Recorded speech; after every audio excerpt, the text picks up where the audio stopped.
mean, this was a desecration of our whole system of government.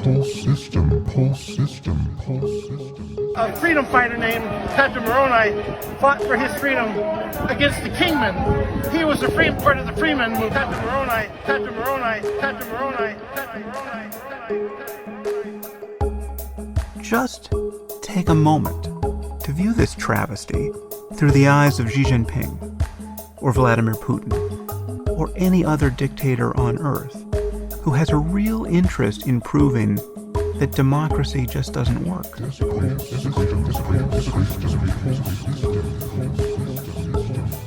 Before Christ came to Jerusalem, in this land, the Book of Mormon is about this land, right? The same fight for freedom, this land, the same land right here upon which we stand. I'm here for freedom, you're here for freedom. Patrick Moroni ripped his coat and he wrote this message right here. Patrick Moroni. It seems to me that what we need to solve our problems is both competence and compassion. We have seen so little of either lately. We have to recognize that we're living in an unhealthy ecology of ideas. And we have to clean it up. America is in a dire need of true heroes. Are we the heroes America will have? Because the world is round, it turns me on. This is Infants on Thrones. Baby steps. You want someone to preach to? The philosophies of men. I like magical toys. You want religion, do you? Mingled with humor. I don't believe in them. There will be many willing to preach to you the philosophies of men mingled with humor. We are evolving. Baby steps. You can buy anything in this world of money. After your faith has let you down. Look for the good in everything. Look for the people who will set your soul free. It always seems impossible until it's done. Look for the good in everyone. Welcome back to Infants on Thrones. I'm Glenn Ostland, and this is episode 704. Sam Harris, Captain Moroni, and the fictional title of Self-Righteous Liberty. What a title, huh? And before I say anything else here, let me first say thank you for allowing me to share my thoughts with you today. And I want to remind you all of the podcast description that has been in place since the very first episode of Infants on Thrones back in August 2012. Infants on Thrones is an entertaining podcast about self-awareness and discovery following a Mormon faith transition. The title is an homage to the Mormon prophet Joseph Smith, who said that, quote, "Eternity is full of thrones, upon which dwell thousands of children, reigning on thrones of glory with not one cubit added to their stature," end quote. It's a funny image, but it also suggests that we, as amateur podcasters, do not really have all the answers we may think we do. We can't take ourselves too seriously. We are also infants on thrones.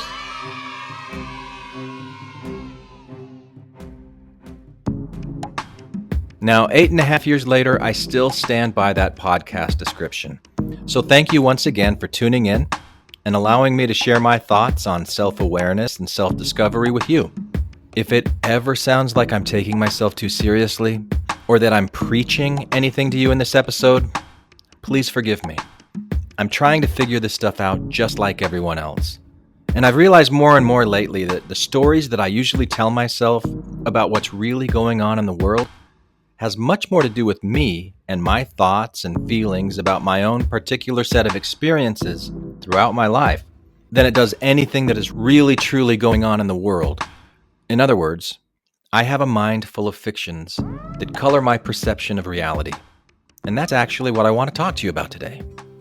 And I'm gonna start with this. You know that whole siege on the U.S. Capitol thing that happened earlier this month? You know, the angry mob that may or may not make Mormons think about the mobs in Ohio, Missouri, and Illinois that persecuted the saints way, way back in the day?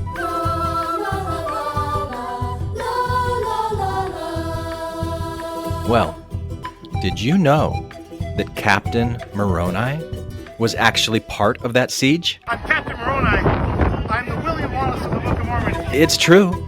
I'm not making it up. Take a listen.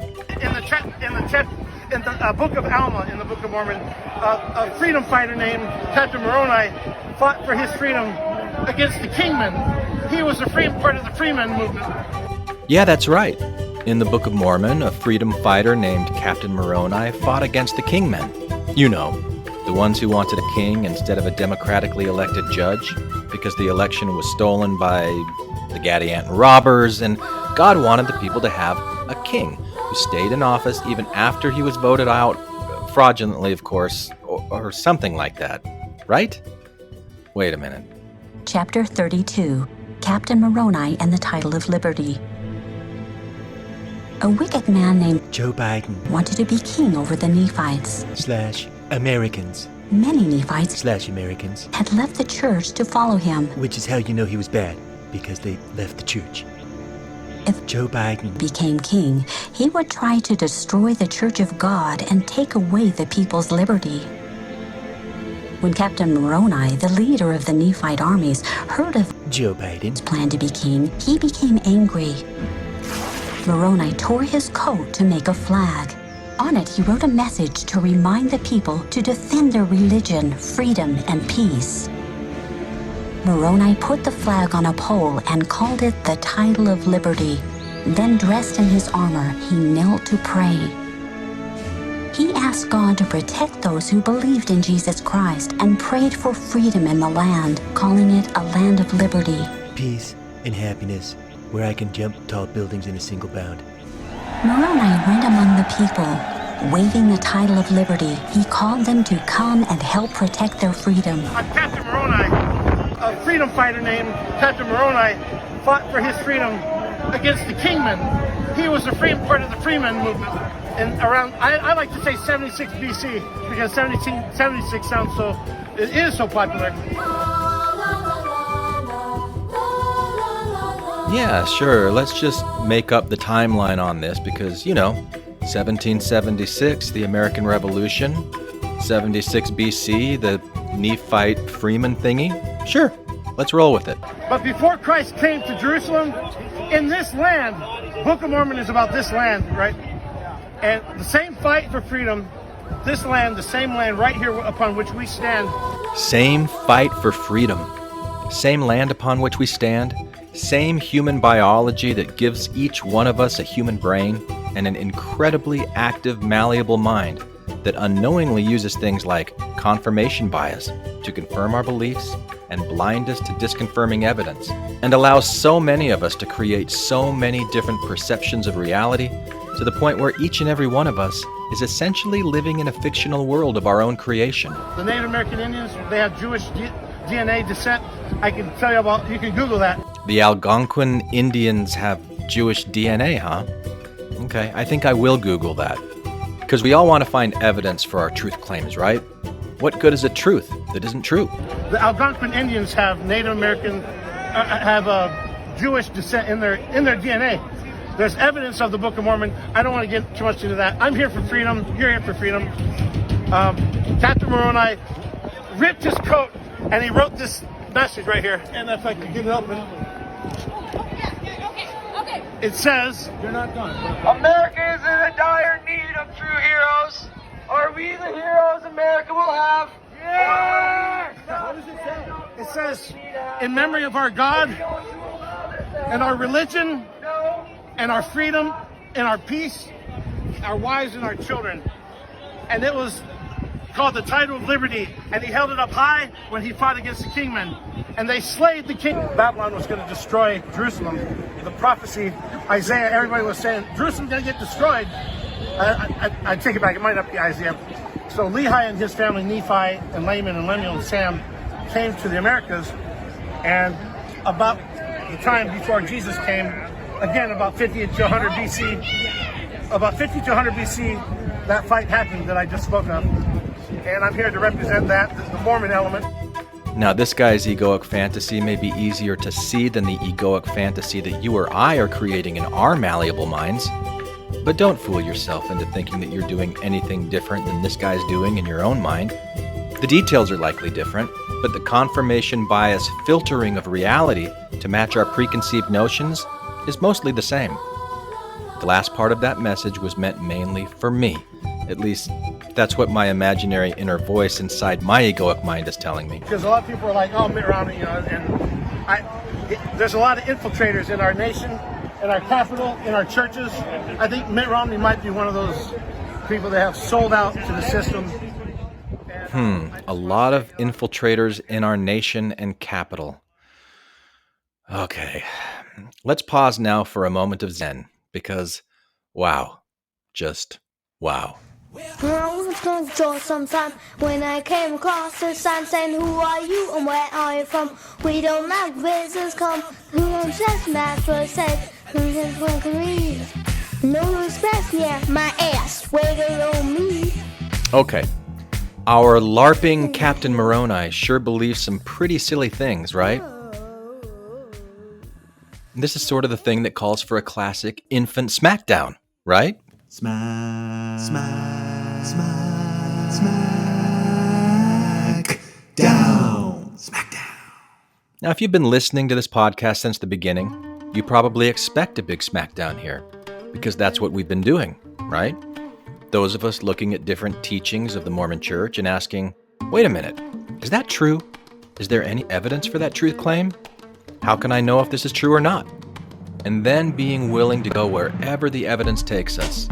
That is intellectual honesty, right? Intellectual integrity. And it's a pretty good skill to have, right? To be able to examine our deeply held beliefs and let go of them if they're not true. We have to recognize that we're living in an unhealthy ecology of ideas. This is why I often look at the Mormon faith crisis that I went through as a kind of training ground for the real world. Because I was born, just like you, innocent. We are born innocent. Free from any false beliefs. Free from any beliefs at all in my little infant mind. We are faltered. Does it matter? But I was taught over the years that reality is a certain way. I formed expectations and beliefs based on what I was told. Eventually, I discovered that many of those things turned out to not be true, and it was hard to face that truth. It was hard to admit that I was wrong about things. But it was also liberating to be free from those false beliefs. One of those beliefs was that in order to be considered worthy, I needed to pay 10% of my income to the Lord, that the money would go to the poor and needy who were not as privileged as I was. But then a few things happened that made me question that belief. Was the money really going to the poor and needy? Did the Lord really need it? Was I really not worthy, aka worthless, if I didn't pay it? How did I feel about myself with this belief that my worth, or lack of worth, could be determined by paying money to a super wealthy church or not? How would I feel about myself if I didn't have that false belief? At some point, I intuitively recognized that I was making up a story in my own mind that was making me feel a lack of worth. So I stopped telling myself that story. And I stopped paying 10% of my income to an organization that has plenty of money, and thereby gave myself an immediate 10% raise. I similarly stopped limiting my Sunday activities based on the false belief that very ordinary, benign activities like watching or not watching football, or going or not going water skiing, could make me either worthy or not worthy in the eyes of a God who, for some reason, cared about those kinds of things. So I examined those beliefs, I found them to be false, I let go of them, and I gave myself an extra day on the weekend to relax and de-stress. Liberating myself from false beliefs has been a good thing for me, right? Has it also been a good thing for you? So I reasoned that if it was good to liberate myself from false beliefs about Mormonism, then liberating myself from other false beliefs would be a little easier and bring similar benefits to my life, right? We have to recognize that we're living in an unhealthy ecology of ideas. Like, for example, would it help this LARPing Captain Moroni guy at the U.S. Capitol if he liberated himself from some of his false beliefs? It seems to me that what we need to solve our problems is both competence and compassion. We have seen so little of either lately. A freedom fighter named Captain Moroni fought for his freedom against the Kingmen. He was part of the Freeman movement. I'm here fighting for freedom, he claims. Really? Is that true? Your freedom is under attack? Yes, he might say, my freedom is under attack. Is that true? How can you know that it's true? You're freely assembling on the doorstep of the U.S. Capitol. You are freely speaking your ideas. The video of you doing this is freely being posted on YouTube, where hundreds of thousands of people are freely viewing it and hearing what you have to say, freely adding their own 2 cents in the form of likes, dislikes, comments, and shares. Who exactly is attacking your freedom? Is that really true? How does it make you feel when you believe that it is true? How do you feel when you feel that you're being attacked? Afraid? Anxious? Angry?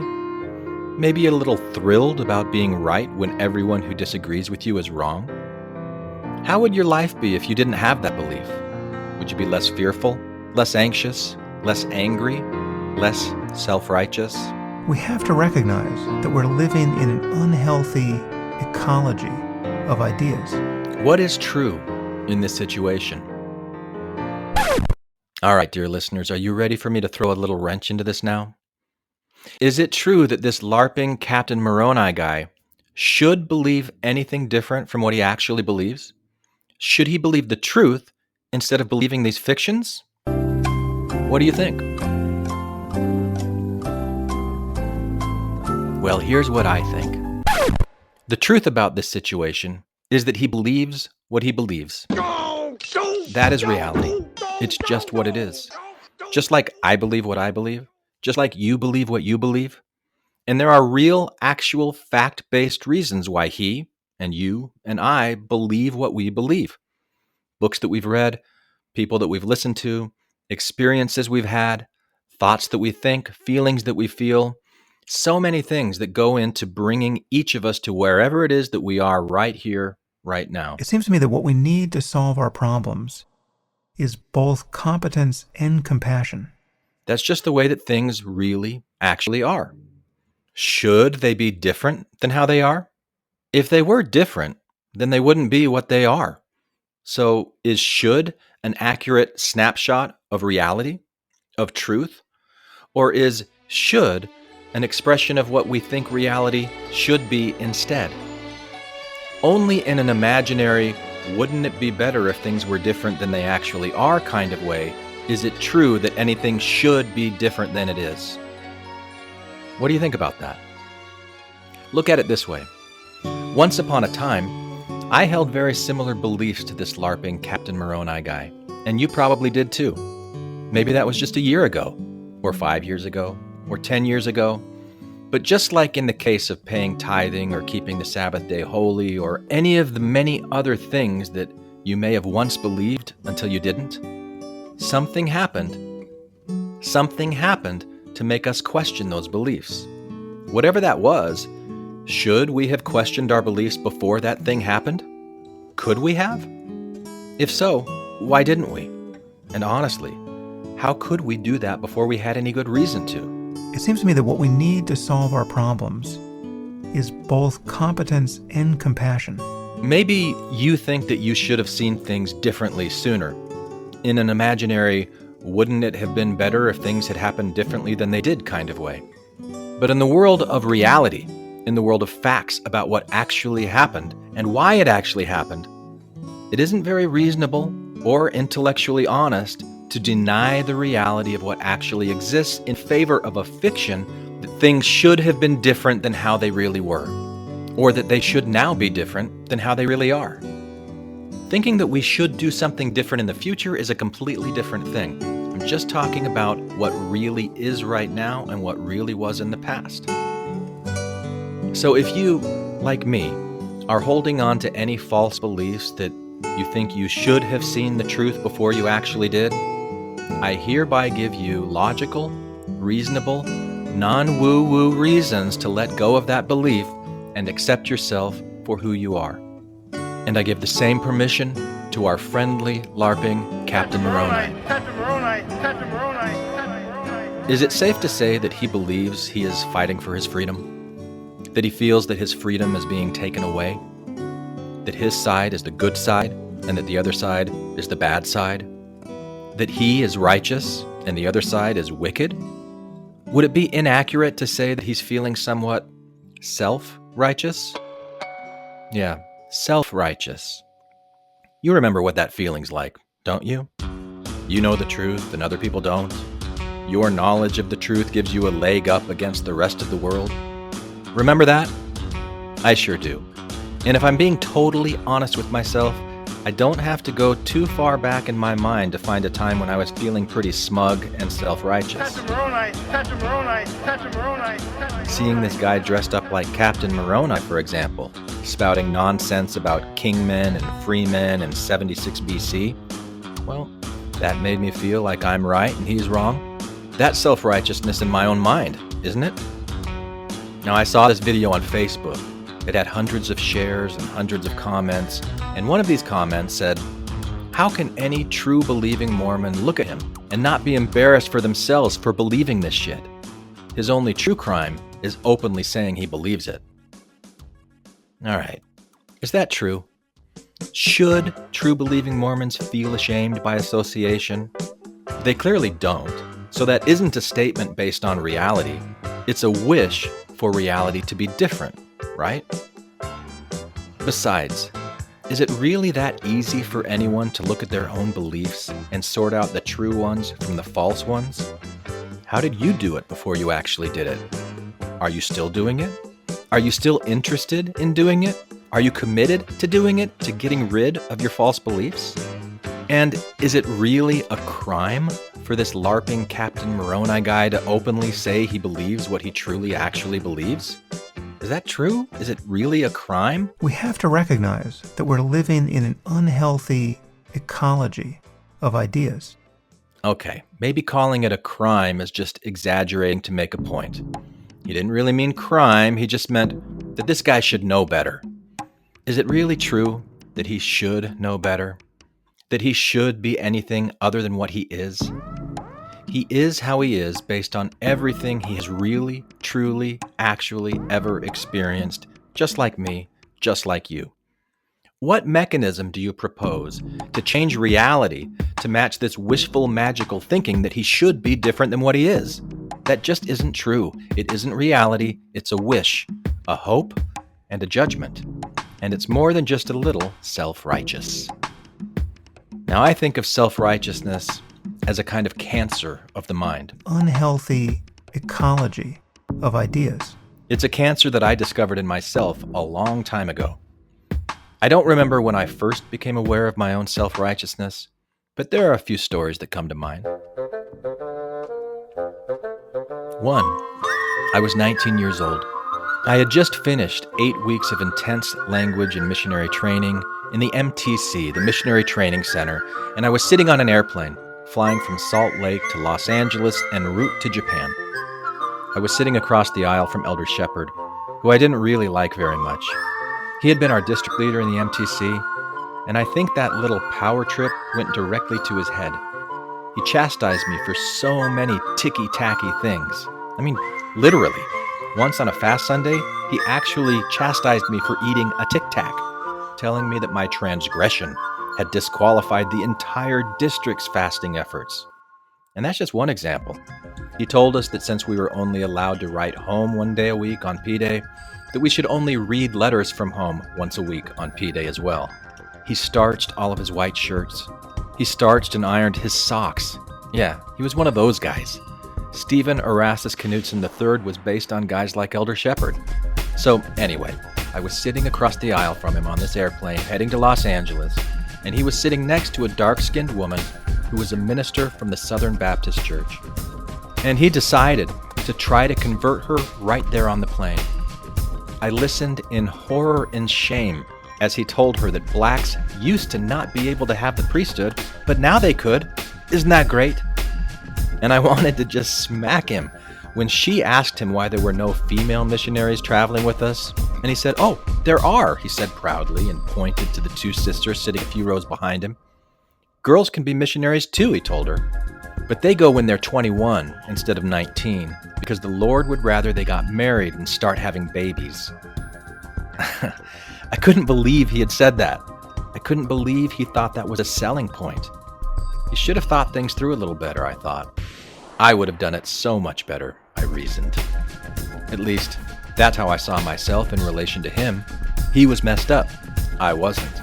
And at some point, many years later, I realized my role in judging him and making up all kinds of false stories about him, this woman, and myself in my mind. Unhealthy ecology of ideas. So that's self-righteous memory number 1. Self-righteous memory number 2. It was fast and testimony meeting, that auspicious first Sunday of every month where anyone can get up in church to basically say whatever the hell they want to over the pulpit. I was in my early 30s, living in a college town in a university ward, and I home-taught a couple who were a little younger than I was. They had met while the guy was a missionary in Poland. She had been one of his Polish investigators. He had converted her in more than one way. And I gotta tell you, she was gorgeous. Super gorgeous. It made me more than a little uncomfortable how gorgeous I thought she was. She was also very nice and smart and funny. I liked her. I liked them both. And one day, she got up to bear her testimony. She told the story of how her Jewish grandfather had been in a Nazi concentration camp, that the war had ended just before he was scheduled for the gas chamber, and that she now knew, beyond the shadow of any doubt, that the reason the war ended when it did, and his life was spared as it was the work of a loving Heavenly Father in heaven, who was paving the way so that her Jewish grandfather could someday have a super gorgeous granddaughter who would meet the Mormon missionaries and get baptized and go through the temple to do his work for him along with all of their known ancestors so that they didn't have to be stuck in spirit prison for too long. Oh no, I thought. What a stupid, myopic, and potentially offensive way of reframing the freaking Holocaust. She should know better. Suddenly, she didn't seem so incredibly attractive to me. She should have thought things through a little better, I thought. I would have done it so much better, I reasoned. At least that's how I saw myself in relation to her. She was messed up, and I wasn't. Now, I recognized that I was judging her in that moment, and I hated myself for doing it. But I didn't know how to stop doing it. I was just being true to what I thought and felt, that I knew a better way to tell the story of Mormonism than she did. So that's self-righteous memory number 2. And I could go on and on with stories like this.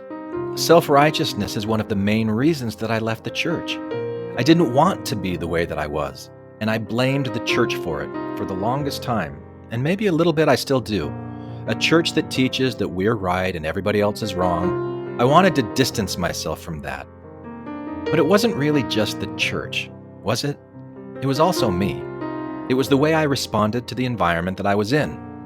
My little brother, who grew up with the same parents, same ward, same teachings, he walked away from the church in high school, and I judged him for doing that too. Because I liked the feeling of self-righteousness.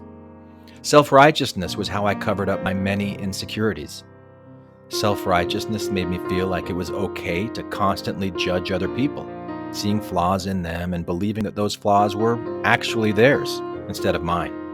Self-righteousness made it so that I didn't think I had to look very deeply into my own mind, into my own heart, where I was carrying a whole host of flawed fictional ideas about the world. Unexamined, flawed ideas that were mine, no one else's. Unhealthy ecology of ideas. Self-righteousness shut me off from other people. It made them unreachable to me. And it shut me off from even truths about myself. There are times when it still does. So, yeah, the LARPing Captain Moroni, Trump-supporting freedom fighter is not the only one who's self-righteous.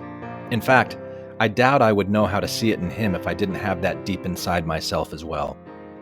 And now I want to talk about how I came to better see that deep inside myself, And this leads me to Sam Harris and meditation, mindfulness. What I later came to consider the true purpose of meditation, it revealed for me the fact that it was possible to have a very different experience of myself and the world and my sense of my being in the world, and just it was possible to have a much better life than I was going to have by just living out the implications of my own conditioning and tendencies at that point. Now, a lot of you listeners listen to Sam Harris's Making Sense podcast, and I assume that many of you also use his Waking Up meditation app. Maybe you've heard Sam's most recent podcast episode, number 230, An Insurrection of Lies. In this episode, Sam breaks down two major errors that he sees in the way that people are responding to the siege on the Capitol earlier this month.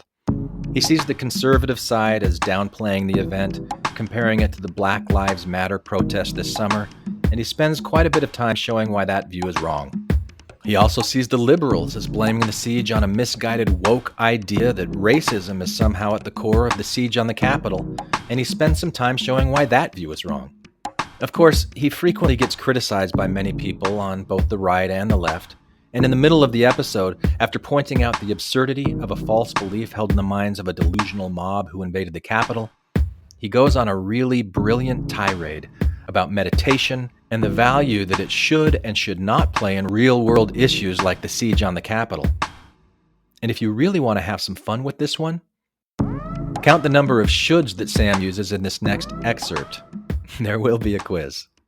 And of course, the ultimate Trump derangement syndrome sent a delusional mob attacking the Capitol, imagining that this was a path to securing Trump another 4 years as president. As I hear myself getting tuned up here, I want to respond to one species of criticism I keep getting on social media. I think I should have cleared this up a long time ago, because there is some conceptual confusion here. I keep hearing from people who are apparently contented users of the Waking Up app, who say things like, "Your app has changed my life, I'm getting incredible value from it, but I find your comments on politics really off-putting. These are not the sort of things that a teacher of mindfulness should be saying." You know, there are many versions of this. People tweet me and they say, "You should use your own app. You sounds like you need some mindfulness." Let me clear this up. If you think there is something about meditation, successful meditation, right? If you think there's something about cutting through the illusion of the self or recognizing the nature of mind prior to concepts, if you think there's some necessary contradiction between that project and caring about the kinds of problems I'm talking about now, you're confused. There is nothing incompatible between mindfulness and not wanting to lose a cyber war, say. There is no contradiction between what I'm saying now and how I'm saying it and the practices or worldview I present in Waking Up. Okay, you may disagree with some points I'm making here. There are probably several things worth debating. But if you think that meditative insight should cause one not to care about the implosion of our democracy or about our ongoing failure to deal with civilizational challenges, if you think we get to not care about the world we're building or wrecking, the world that our children will be condemned to live in, it's time to take your head out of your ass.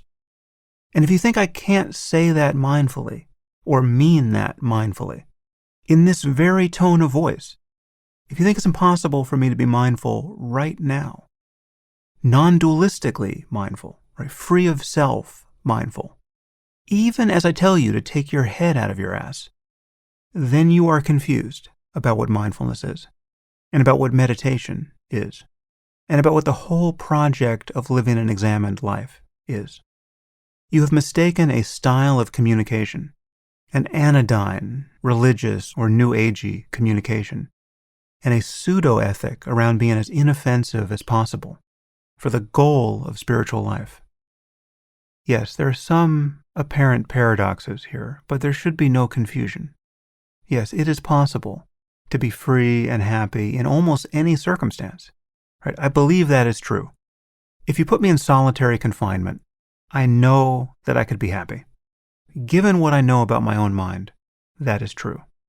And that is an immense strength, born entirely of meditation, and it's available to everyone. But that doesn't mean that we should acquiesce to the ruination of everything, to the breakdown of society. If we find ourselves living in some hellscape out of the Road Warrior movies, yes, it will still be possible to meditate and to feel compassion for oneself and others, and to find equanimity.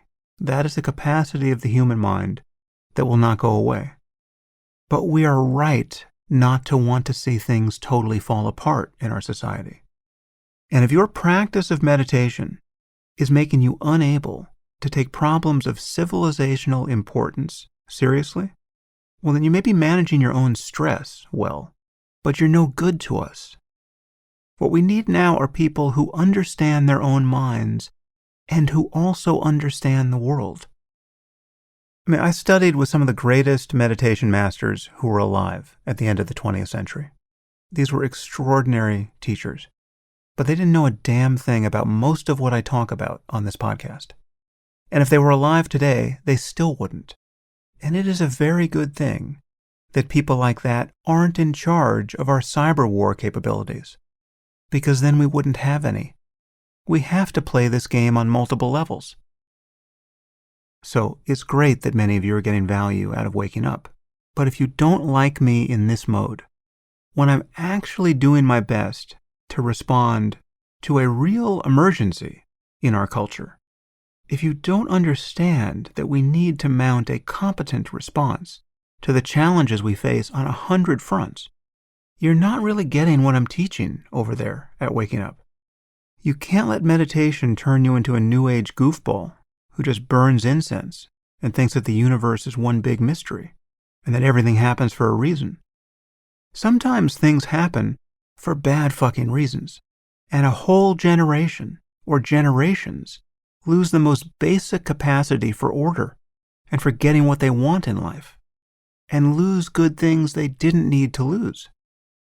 Sometimes the barbarians really do come through the gates. Yes, we can always have conversations about the fundamental nature of reality. We can have them here, in this circumstance, of relative order and prosperity, where we can take important things for granted, where I can have a podcast and you can have a smartphone on which to hear it. Or we can contemplate reality after we've bombed and hacked and surveilled and abused ourselves back into the dark ages. Okay. The nature of consciousness is available everywhere, even in a cave. And many great contemplatives have found it in a cave. I've met great Tibetan yogis who have spent years in caves, but I would prefer not to have to live in one, because the world has become a Cormac McCarthy novel. And you would prefer it too, no matter how much you meditate. There is simply no contradiction between deep insight into the nature of mind and getting our shit together out in the world. That tirade was brought to you by Waking Up, a meditation app. All right, how many shoulds did you hear? I heard 5 explicit shoulds and 2 implicit shoulds. First, that he should have addressed this a long time ago, which I interpret as him saying that he acknowledges that he did not address this a long time ago, but he wishes that he would have. So once again, the should is a difference between reality and a wish for something different from reality. Then he uses a couple of shoulds for his listeners who criticize him about what he should do differently than what he does, and he goes on to show why those shoulds are based on misunderstandings. Again, they're fictions rather than reality. And what about those 2 implied shoulds? Well, I think he's basically saying his main point is 1, if you're criticizing him about mindfulness, then you should get your head out of your ass. And 2, everyone should care about what's going on in the world. Now, I want to play one more excerpt from his podcast before this, 229, A Few Things for a New Year, where he lays out the problem as he sees it and he calls for a solution. It seems to me that what we need to solve our problems is both competence and compassion.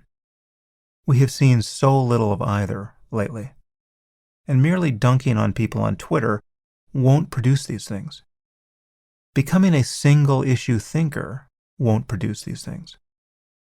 we have to recognize that we're living in an unhealthy ecology of ideas. It's become like a Superfund site of bad memes, and we have to clean it up. Anyway, I intend to use my podcast this year to bring you useful conversations in this vein. Not every episode will be about solving problems. Sometimes we just need to hear about interesting things in physics. But more and more, I want to drill down to ideas that actually have consequences for people's lives, whether personally or at the level of public policy. So I'm looking to speak with guests who can help me figure out what we should all be doing to make life better. I like his use of language here. Unhealthy ecology of bad ideas. Ecology, an ecosystem, a system of bad ideas. Now, where do bad ideas live? Well, they live in our minds, don't they? And what do you mean by bad? Do you mean unhealthy, unhelpful, false, not true? Do I have an ecology of bad ideas living in my mind? Do you have bad ideas living in yours? How do we get bad ideas out of our minds? Are you going to get them out of my mind? Am I going to get them out of your mind? Was the Mormon Church able to keep their bad ideas inside of our minds when we decided, I don't want those in there anymore? Who is responsible for the ideas that we carry in our minds? I also like that he said that he wants to explore ideas that have consequences for people's lives. So I've got a few of those. Here's one. How about an idea of identifying self-righteousness and, whenever it pops up, avoiding it in our own minds? Here's another. How about we identify false ideas, our fantasy-based shoulds, instead of accepting reality as it actually is in our own minds?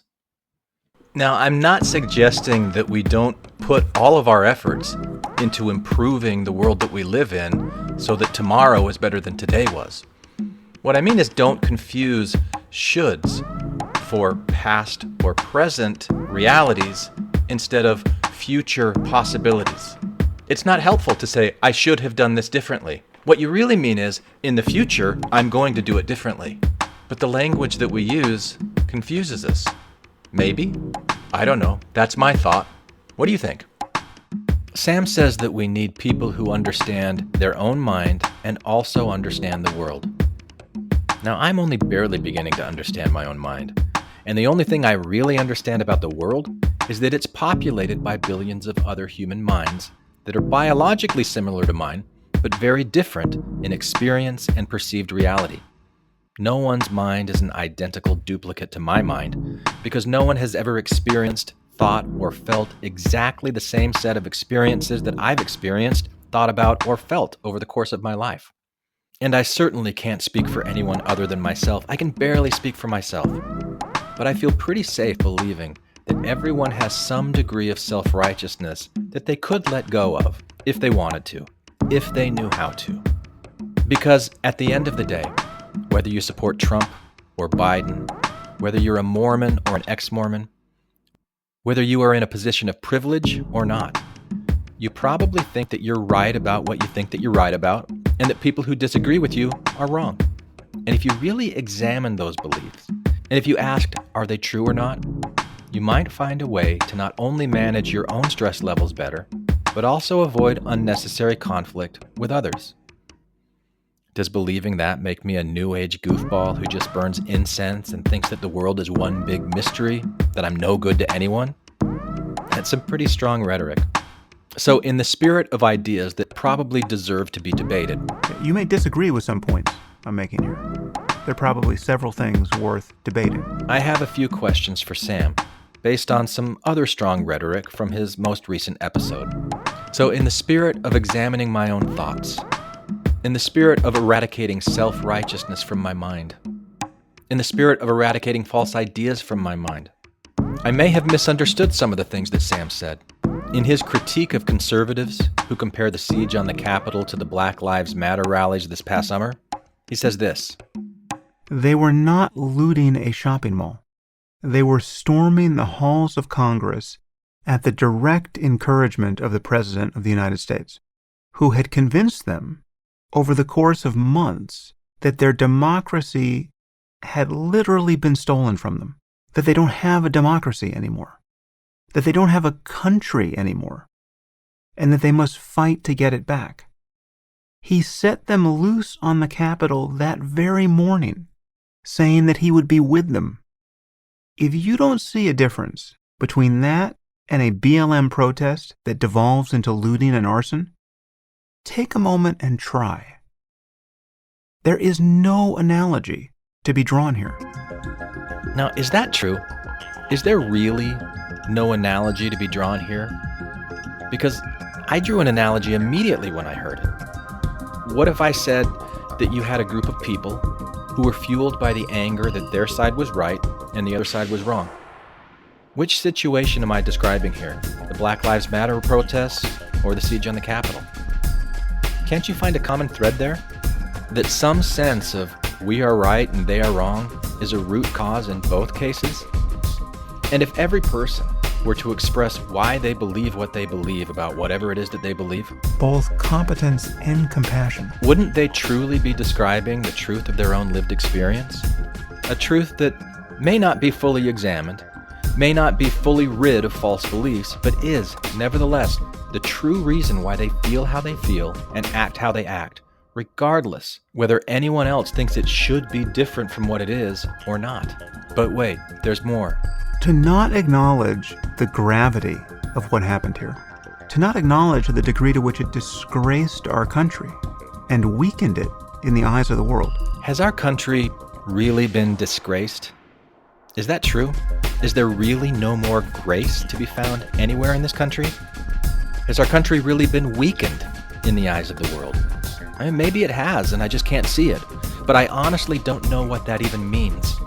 Weakened how? Isn't what happened a testament to the strength of our country? The strength of our system of government?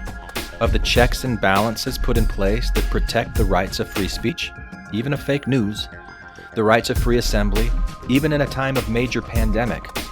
That U.S. citizens could storm the U.S. Capitol, demanding our legislature to act in ways that violate the structure of our country, but then to be so ineffective as a tactic that it made 6 of 8 Republicans change their mind about protesting the election results. Isn't it possible to see what happened as an evidence of the strength of our country, rather than something that disgraced or weakened it? Unhealthy ecology of ideas. Desecration.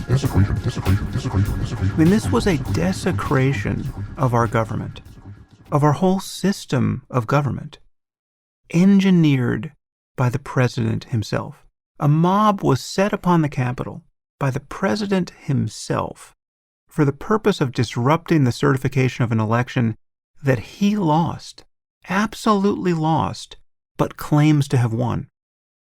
Just take a moment to view this travesty through the eyes of Xi Jinping, or Vladimir Putin, or any other dictator on earth who has a real interest in proving that democracy just doesn't work, right? That there's nothing to aspire to.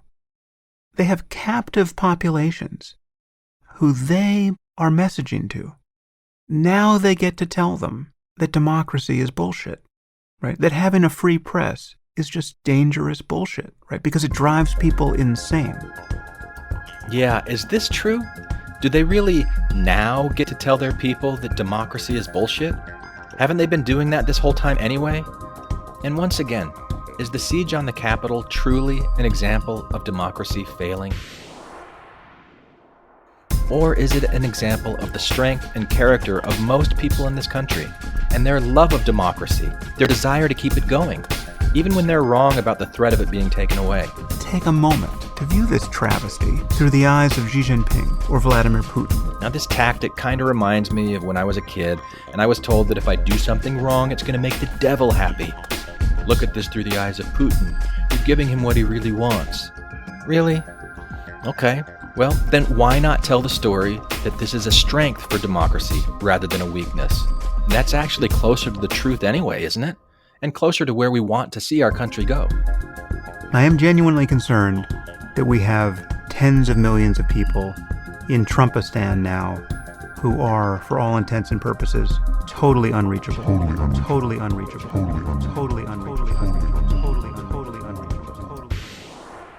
Yeah, are these people really unreachable? Is that true? They can't be reached at all? Any of them? Now, what does that even mean? That they're unreachable, that you can't convince them that they're wrong and that you're right?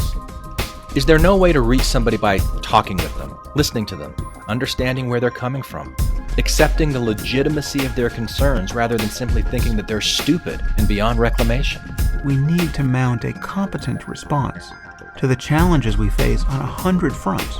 And I think that an important measure of competence here, of being effective, is to go inside, be mindful, examine our own false beliefs, and drop the self-righteousness. You can't let meditation turn you into a New Age goofball. So I ask you, dear listeners, as I expose my mind to you and share these thoughts with you, am I wrong?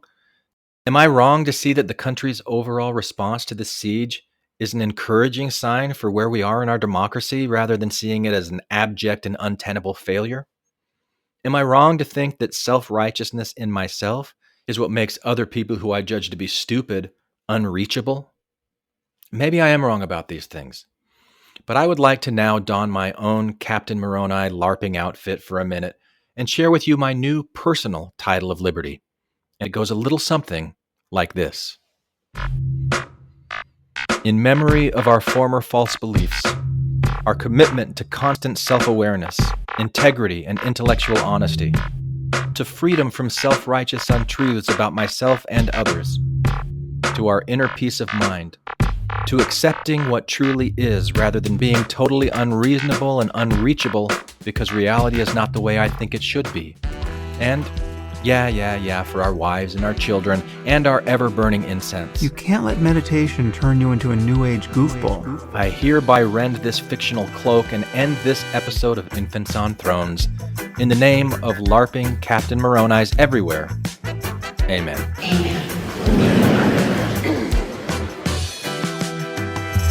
Put down the weapons that you use against yourself.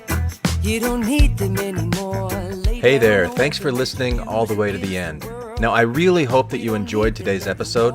I have more to say about this topic, and I'm going to do that with a follow-up behind-the-scenes sharing time episode on Patreon. So, if you're in a position where you can throw me a few dollars each month to support the work that I put into creating this podcast, please come and support me on Patreon, where you'll also get access to additional content.